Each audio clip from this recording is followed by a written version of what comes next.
जी आई apologise, दरमियान में जो इंटरप्शन हुई थी थोड़ा सा नेट बंद हो गया था। अच्छा, हम लोग बात कर रहे थे जी कि अप्रूवर के बारे में हम बात कर रहे थे कि अप्रूवर जो है बेसिकली ये वो पर्सन होता है जो पहले अकम्प्लिस था, जो एक ऑफेंडर था, और वो ये कहता है कि मैं आपको सारा जो है वो डिटेल बताने के लिए तैयार हूँ, सारी चीजें डिस्क्लोज करने के लिए तैयार हूँ, अगर मुझे पार्डन ग्रांट कर दी जाए तो उसको हम अप्रूवर कहते हैं। और हमारा सेक्शन 337 से लेकर 339A जो है वो इसी को डील करता है। प्लीज कंफर्म कीजिएगा you people are able to hear me. आप लोगों को आवाज तो मेरी अब आ रही है ना? जी सर, आ रही है क्लियर। Okay thank you. अच्छा जी, आगे चलते हैं। अच्छा, अब देखिए हमने अभी तक जो डिस्कस किया, एक तो हमने इसकी डेफिनेशन को देखा कि अकम्प्लिस क्या है, और फिर हमने उसकी रेलेवेंट प्रोविजन की बात करी, फिर हमने इसकी तीनों कैटेगरीज को भी देख लिया। एक जो प्रिंसिपल होता है जो कि मेन कल्प्रिट था वो भी अकम्प्लिस बन जाता है, और सम टाइम कुछ हमारे पास ऐसे लोग होते हैं जो कि उसके गिल्टी एसोसिएट होते हैं लेकिन वो सहूलतकार होते हैं, उनको हमने कहा कि एक्सेसरी बिफोर द फैक्ट या एक्सेसरी आफ्टर द ऑफेंस या फैक्ट जो है उसको हमने इस कैटेगरी में रखा। फिर हमने बात कर ली थी अप्रूवर की। अप्रूवर वो पर्सन होता है कि जो इस शर्त पे उसको हम जो है वो पार्डन ग्रांट करते हैं कि वो हमें सारी चीजें बताएगा अबाउट द ऑफेंस। अच्छा, ये पहले भी मैंने आपको कहा कि इसके लिए जरूरी है कि we don't have any other choice, हमारे पास कोई चॉइस नहीं है। अगर हमारे पास कोई और विटनेस मौजूद है, अगर हमारे पास जो है वो ऐसी एविडेंसेस है कि हमें उसकी जरूरत नहीं है, तो फिर उसको अकम्प्लिस को पार्डन ग्रांट नहीं की जाएगी। ये देखिए जी, बड़ा ही ये मैंने जैसे कहा है कि जबरदस्त जजमेंट है पीएलटी 2020 की मुसम्मा रबिया बीबी वर्सेस एडिशनल सेशन जज एंड 3।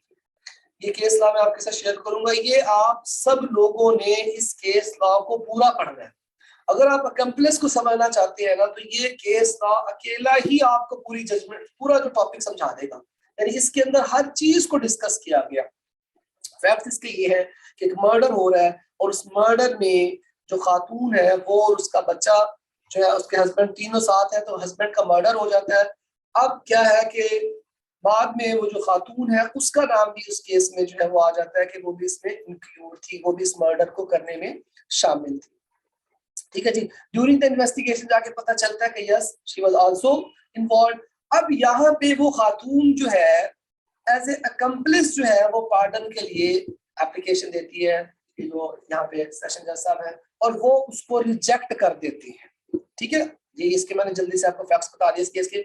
अब ये अपील जो है जब ये ऑनरेबल कोर्ट के पास आई है, तो इन्होंने उसकी उस जो एप्लीकेशन थी फॉर एन अकम्प्लिस वो उसको एक्सेप्ट करने का कहा। ठीक है, अब ये बड़ा ही जबरदस्त है कि इसमें आपको पूरी चीजों की समझ आ जाएगी कि कैसे उसकी जो है वो पार्डन की जो एप्लीकेशन है उसको एक्सेप्ट किया जा सकता है या कब नहीं किया जा सकता। ठीक है ना, यानी इस और इसमें बाकी जितने केस लॉज इससे पहले थे अकम्प्लिस से रिलेटेड, वो भी बड़े जबरदस्त जो है वो इसमें उन्होंने एक्सप्लेन किए हैं। देखिए मैं पूरा आपको बता चुका हूँ, ये आपको फर्स्ट 3-4 पेजेस जरा खुद से पढ़ लीजिएगा। मैंने आपको बैकग्राउंड बता दिया कि अली रजा नामी पर्सन था जिसका मर्डर हुआ, और एडिशनल जज साहब ने जो है ना वो एप्लीकेशन जो थी वो रिजेक्ट कर दी थी, ये डिसमिस कर दी थी, जिसको अपील किया गया, फिर हाई कोर्ट ने इस पे ये अपनी जजमेंट दी है। अब हम इसमें चलते हैं, जो हमारे रेलिवेंट चीजें हैं, यहाँ से हमारा काम शुरू हो रहा है जी।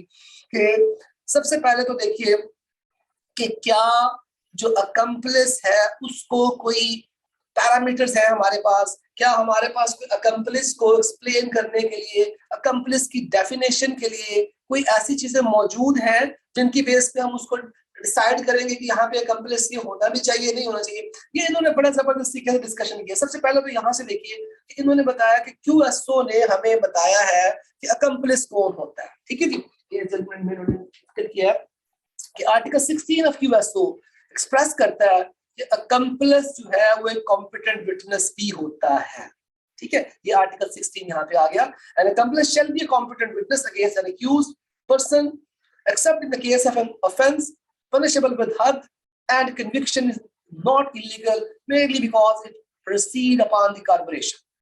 अच्छा, अब ये ध्यान में रखिएगा, मैंने इसको बताया था रिकॉर्डिंग पे, हाँ रिकॉर्डिंग हो रही। अच्छा, अब देखिए ये आर्टिकल 16 सबको पता है। 16 हमें ये कहता है कि जी एक अकम्प्लिस जो है वो कॉम्पिटेंट विटनेस हो सकता है एक्सेप्ट इन केसेस ऑफ हद। ठीक है जी, ये उन्होंने यहाँ पे कहा कि केसेस ऑफ हद में वो नहीं होगा, and conviction is not illegal merely because it proceed upon the uncorroborated testimony of an accomplice।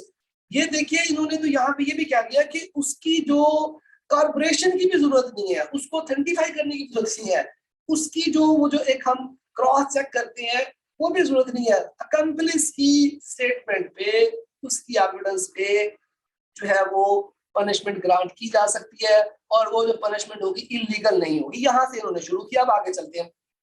अब देखिए लिखा ये जा रहा है, however neither the कानून शहादत nor the code of criminal procedure define the term accomplice। कहीं पे नहीं डिफाइन किया गया। अब यहाँ पे जनाब हमें रेफरेंस दिया गया कि आप ब्लैक्स लॉ डिक्शनरी निकालें, उसका 10th एडिशन निकालें, और उसमें देखिए accomplice को क्या कहा गया है।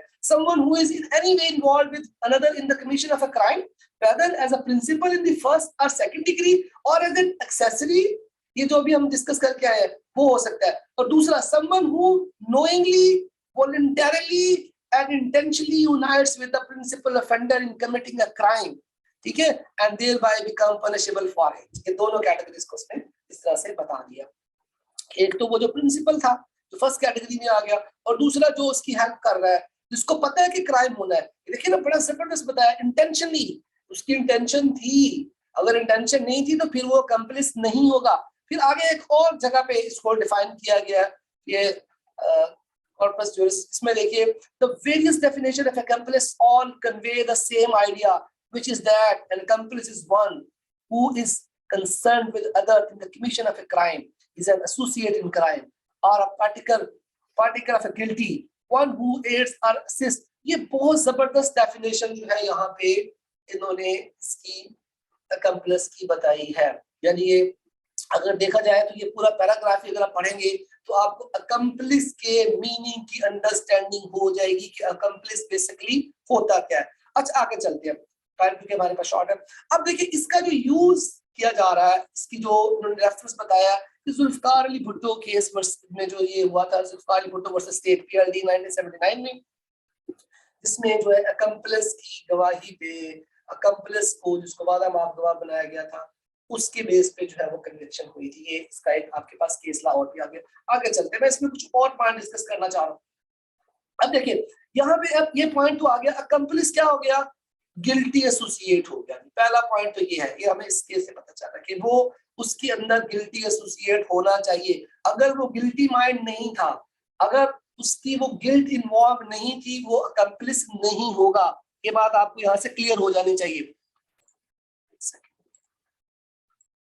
आगे देखते हैं। अच्छा अब ये सारी आपने रीडिंग खुद करनी है, मैंने ये आपसे जजमेंट शेयर कर दूंगा। ये जजमेंट आपने वो जो मैं आपको हैंडआउट शेयर करूंगा ना, नोट्स शेयर करूंगा, उनको एक दफा रीड करना है पहले, वो जरा इजी लिखा हुआ है, फिर आपने जजमेंट को पढ़ना है। ठीक है, इस जजमेंट को आपने बहुत सुकून से तहम्मुल से पढ़ना है और कम से कम 2 से 3 दफा पढ़ना है, फिर आपको इसकी समझ आएगी।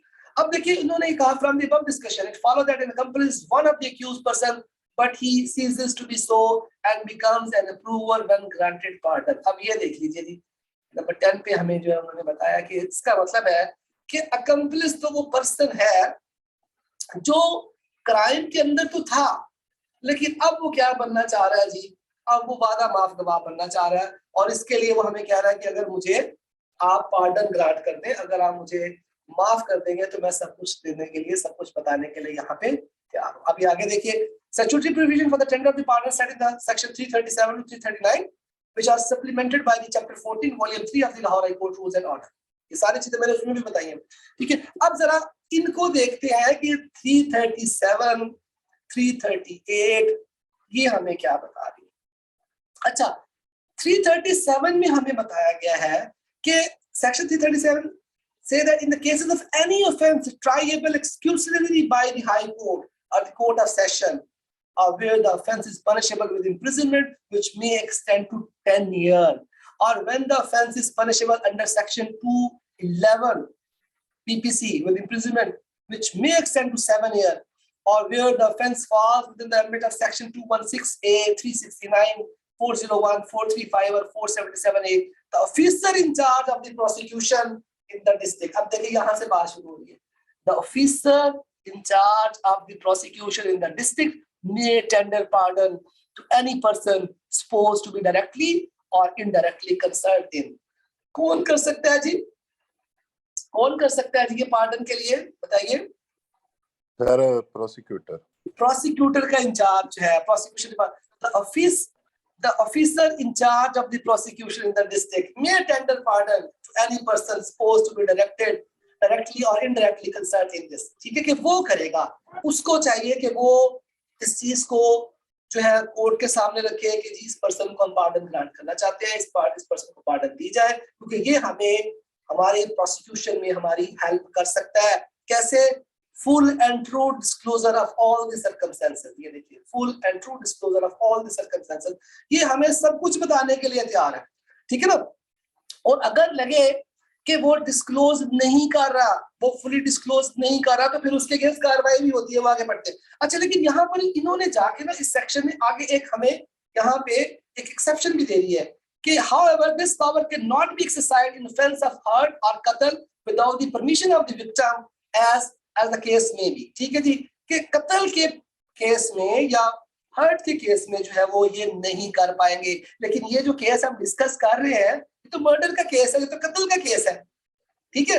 अब जरा ये आपने चीजें सीखनी है, देखना है कि यहाँ पे क्या जो एक पर्सन अकम्प्लिस के तौर से आएगा, क्या कोर्ट उसको उसकी एविडेंस को एडमिसिबल करेगी, क्या उसको जो है वो पार्डन ग्रांट होगा कि नहीं। खासकर वो लोग जो सिविल जज के लिए भी कल को प्लानिंग कर रहे हैं कि उन्होंने सिविल जज के लिए जाना है या एडिशनल सेशन जज के लिए, वो इस तरह की जजमेंट जरूर पढ़ा करें, जरूर पढ़ा करें। मैं बार बार कहता हूँ कि कोई ऐसा आर्टिकल जिसके अंदर कोई एम्बिग्विटी होती है ना, कोई ऐसे सेक्शन, फिर उसके लिए केस लॉ पढ़ा करें। जिस चीज को आपके स्टैट्यूटरी लॉ ने एक्सप्लेन कर दिया ना, उसके लिए आपको केस लॉस की रेफरेंस की जरूरत नहीं है, आप उसको डायरेक्टली लिखिए।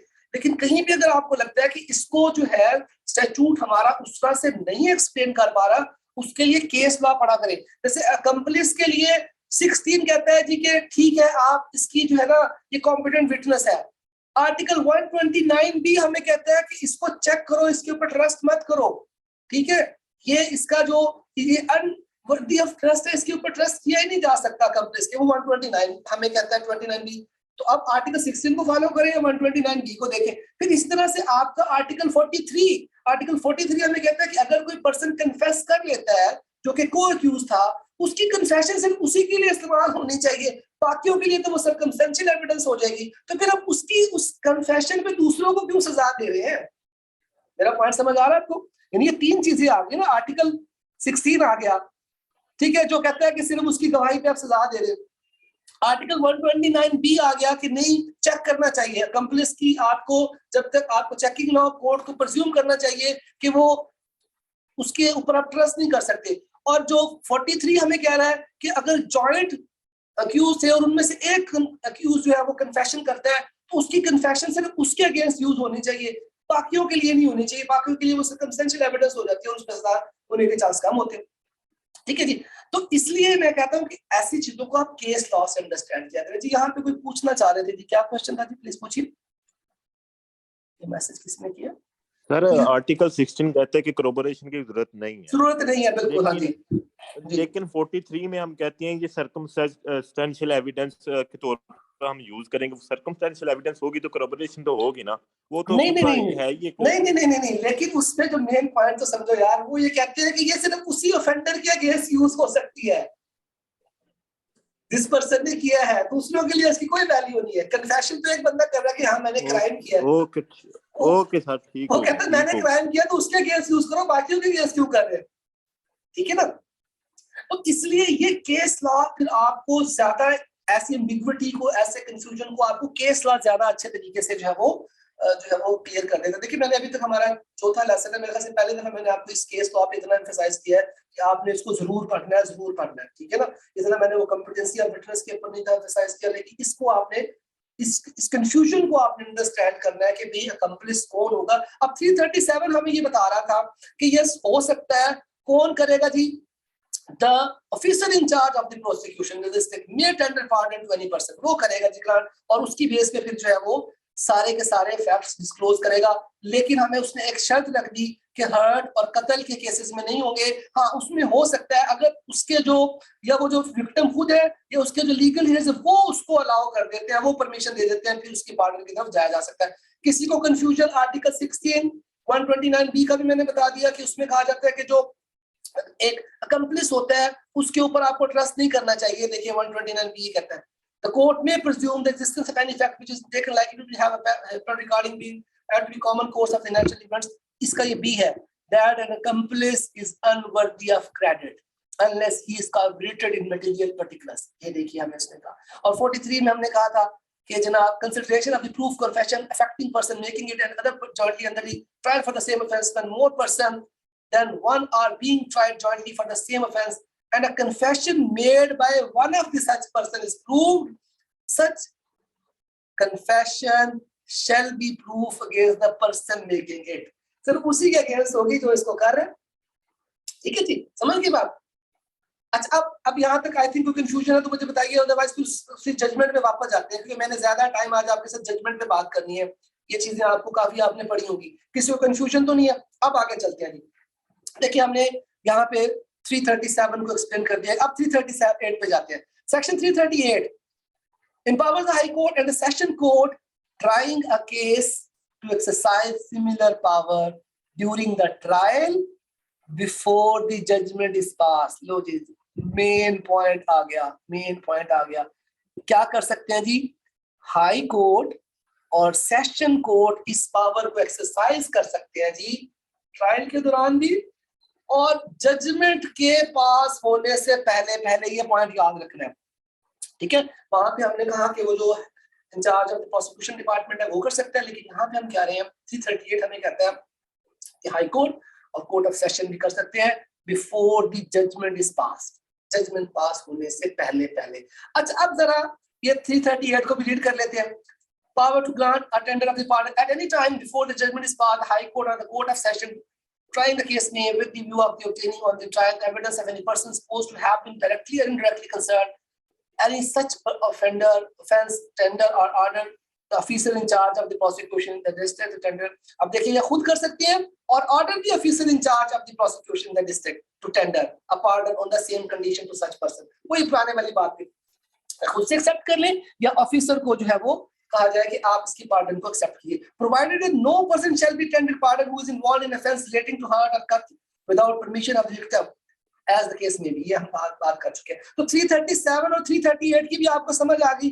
और इस केस के भी मैंने आपको थोड़े से फैक्ट्स बताए थे कि खातून जो है वो कंप्लिस बनना चाह रही है जिसके हस्बैंड का मर्डर हुआ था और वो बाद में उसका नाम भी उसमें आ जाता है कि वो भी इस मर्डर के अंदर इन्वॉल्व थी। दो जो अक्यूज है रिस्पोंडेंट 3 और 4 वो अब इसके अगेंस्ट है कि आपको इनको कंप्लेस नहीं बनने देना चाहिए। ठीक है, सिचुएशन आपको मेरे ख्याल में समझ आ रही है इस पूरे केस की कि हम क्या बात करें। ठीक है, यानी अब हमारे पास इसमें 4 हो गए टोटल। एक मर्डर हो रहा है जिस बंदे का नाम अली रजा था। ठीक है, उसकी वाइफ जो है वो अब कंप्लेस बनना चाह रही है।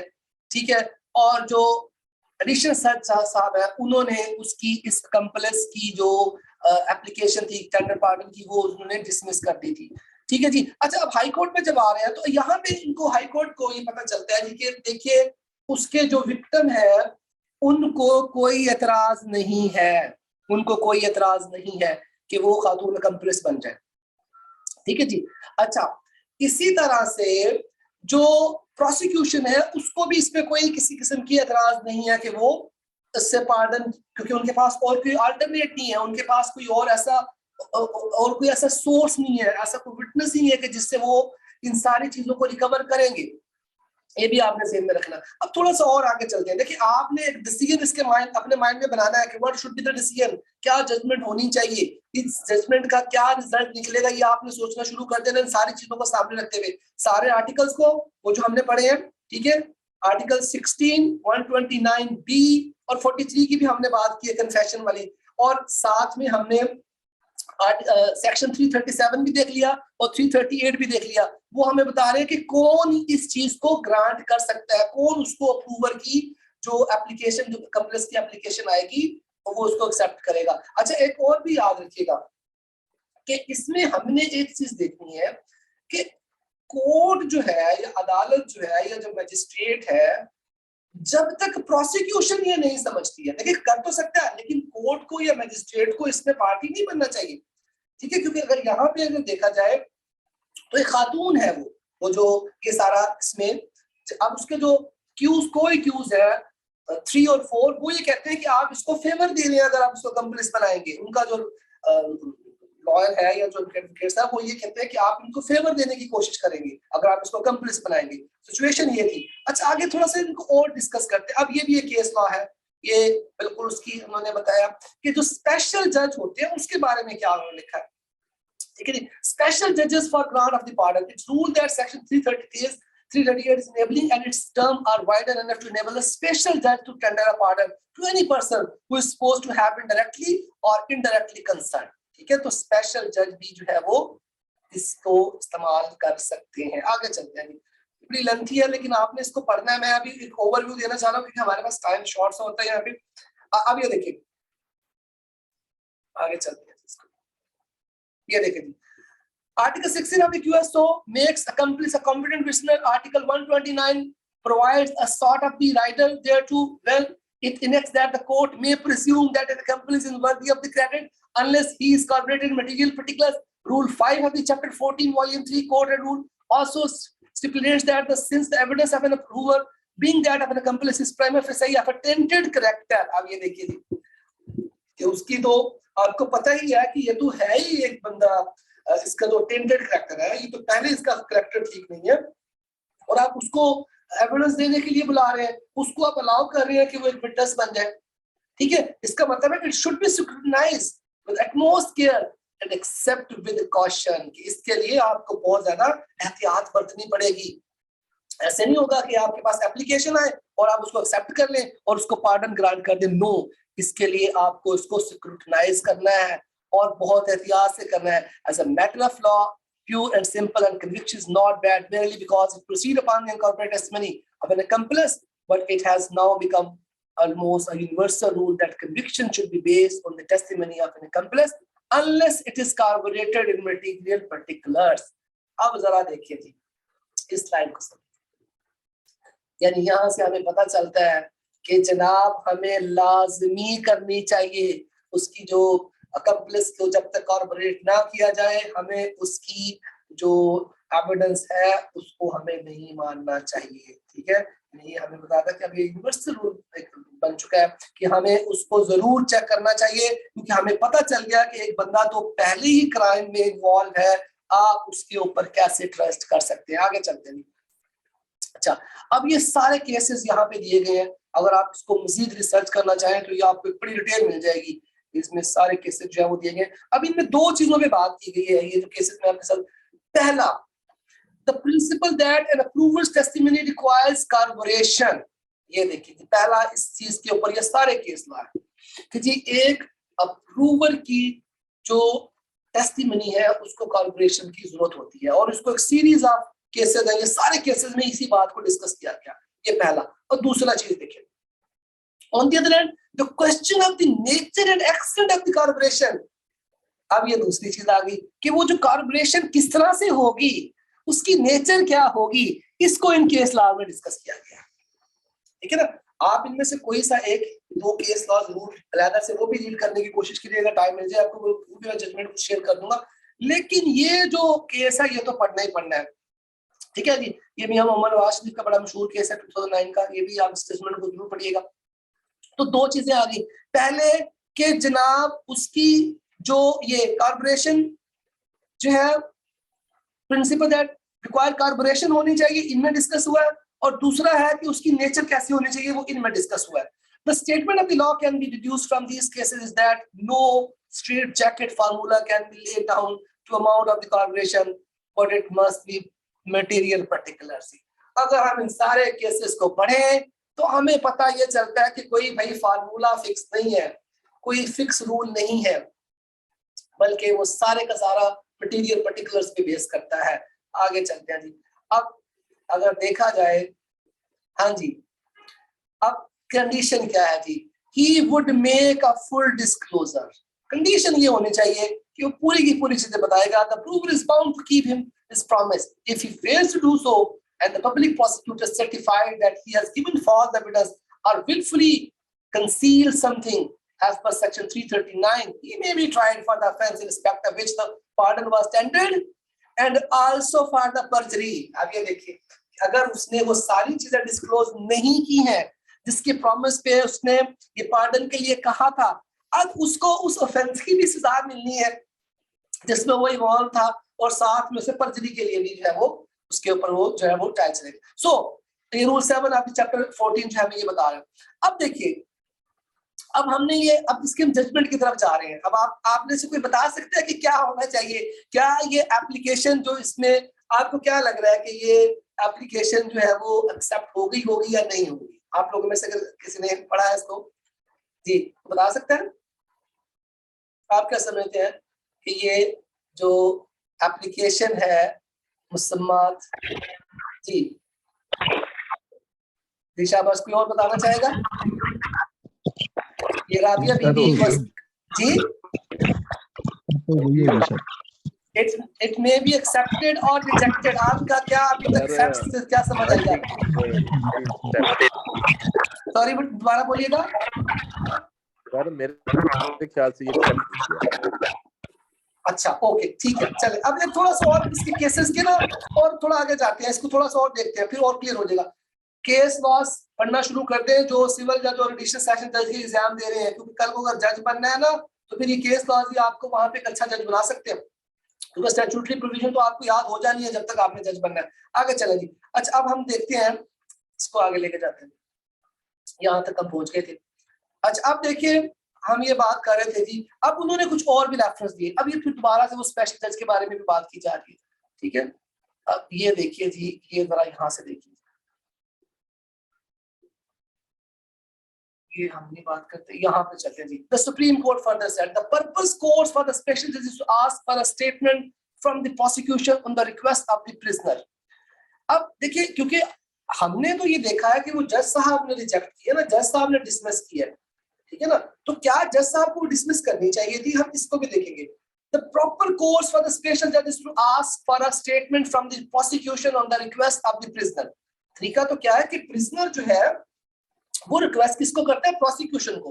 If the prosecution thinks that the tender of the pardon will be in the interest of the successful prosecution of the other offender, the interest of the successful prosecution of the other offender whose conviction is not easy without the proof of the testimony, it will undoubtedly agree to the tendering the power. ये देखिए जी, अगर prosecution को लगता है कि भाई जो offender है, जो बाकी ऑफेंडर है, उनको सजा हो ही नहीं सकती, उनकी कन्विक्शन हो ही नहीं सकती until the जो अकम्प्लिस है, जो अप्रूवर बनना चाह रहा है, उसकी हमें एविडेंस ना मिल जाए, वो हमें जब तक चीजें ना बता दे, तो अब हमारे लिए पॉसिबल ही नहीं है. तो बाकी जजेस, बाकी जो अक्यूज्ड है, उनको हम कन्विक्ट कर ही नहीं सकते. फिर वो इसको एक्सेप्ट करेगा. It will undoubtedly agree the tendering of the power. The special judge or the magistrate must not take himself the risk of determining the priority of the tendering pardon in the circumstances of the case. Logic, बड़ा important point है भाई. Magistrate को या special जज साहब को खुद को अपने आप को किसी रिस्क पे नहीं लेना चाहिए कि वो इसको जो है वो देखे, कि वो ऑर्डर कर दे, बल्कि क्या होना चाहिए? प्रोसिक्यूशन के ऊपर होना चाहिए कि प्रोसिक्यूशन क्या चाहता है कि नहीं. The learned special judge did not bear these consideration in mind and took on himself something from which he should have kept along. उसको नहीं सोचना चाहिए कि भाई अगर मैं इस कंपनीज को पार्डन ग्रांट कर दूंगा तो ये हमें हो सकता है कि सही तरह से इंफॉर्मेशन ही ना दे या ये हमें झूठ बोले. ये उसने नहीं सोचना, बल्कि ये काम सोचना किसका है? प्रोसिक्यूशन का है. अगर प्रोसिक्यूशन इस चीज पे सेटिस्फाइड हो जाती है, पब्लिक प्रोसिक्यूटर जो है वो चीज पे राजी हो जाता है कि जो मुझे प्रपोजल दे रहा है, जो पर्सन है जो यहाँ पे अप्रूवर बनना चाह रहा है, तो जज साहब को उसको पार्डन के लिए एक्सेप्ट करना पड़ेगा. All that he should have done was to have asked for the opinion of the public prosecutor on the proposal. बस सिंपल सी बात है कि आप कल को जज बन गए तो आपने प्रोसिक्यूशन से सिर्फ पूछना है कि भाई क्या ये बंदा अगर अकम्प्लिस बनता है तो आपको कोई काम की बात इससे मिलने वाली भी है या नहीं. अगर प्रोसिक्यूशन करता है यस, तो यहाँ पे वो उसको पार्डन ग्रांट होनी चाहिए. But since the public prosecutor was appealing, the High Court stated that the prosecution also considered favorable the tender of the pardon. ठीक है। और अगर प्रोसिक्यूशन कहता है कि जी हम भी देना चाहते हैं, और इस केस में तो वो जो उसके विक्टिम थे, या आगे जाकर उन्होंने लिखा है जो विक्टिम थे वो भी, उसके जो लीगल हेयर थे वो भी ये चाहते थे कि ठीक है जी आप इस खातून को जो है वो पार्डन ग्रांट कर सकते हैं। ये आखिरी पैराग्राफ में चले, ये देखिए, I have examined the record of this case and found that the prosecution evidence primarily consisted of the extrajudicial confession of the petitioner, the alleged card evidence, and the recovery of the crime material from the place of occurrence, which the complainant handed over to investigation officer 3 days after the incident. Circumstances show that the petitioner, who has taken to make full disclosure if she is made an approver, can help bring additional material on record, which would advance the interest of the justice.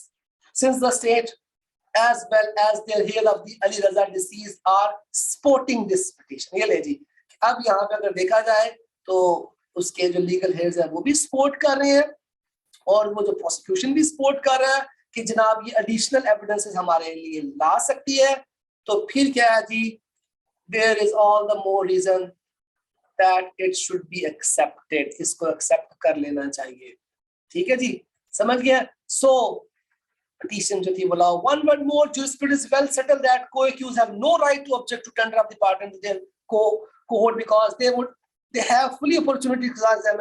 अब देखिए यहाँ पे उन्होंने एक और भी चीज add कर दी, मैं अभी आपको आंसर देता हूँ क्वेश्चन का, कि जो co-accused है ना वो इस चीज को चैलेंज नहीं कर सकते कि आप इसे क्यों जो पार्डन कर रहे हैं, आप इसको क्यों पार्डन ग्रांट करें, क्योंकि मैंने जैसे बताया यहाँ पे जो co-accused थे रिस्पोंडेंट नंबर 4 और 3, वो इस चीज को जो इस पे वो उनका एतराज था कि आपको इस खातून को जो है वो पार्डन ग्रांट नहीं करनी चाहिए, इसको अप्रूवल नहीं होना चाहिए। तो यहाँ पे क्लियरली बता दिया गया कि उनका कोई राइट नहीं है कि वो इस चीज के बारे में कहें कि इसको आप पार्डन ग्रांट ना करें, क्योंकि उनको क्रॉस एग्जामिन का मौका दिया जाता है। ये आगे कुछ और केस भी इसमें उन्होंने लिखे हैं।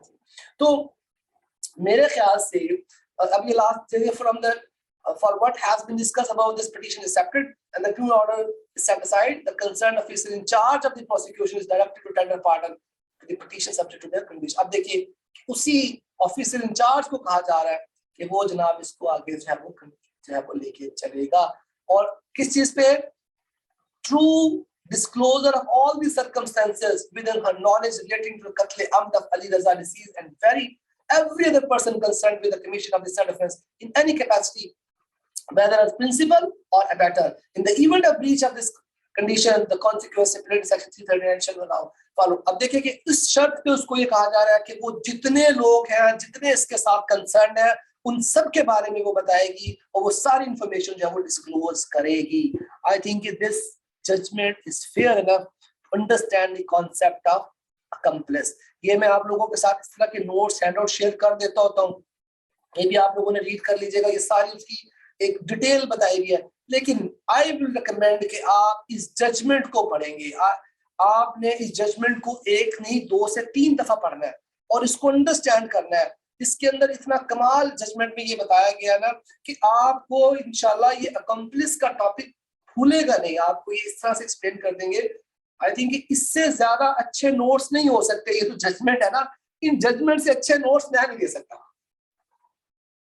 ठीक है ना, ये बेस्ट नोट्स है आपके लिए। स्टूडेंट सारा साल भागते रहते हैं सर इसके नोट्स, भाई आप इन केस लॉस को पढ़ें, ये आपकी सारी कंफ्यूजन देखिए, पूरी चीजें जो आपको वो 5-6 किताबों से पढ़नी थी, 10-12 केस लॉ से पढ़ने थे, इस 12 पेजेस के अंदर आपको वो सारा कुछ बता दिया गया।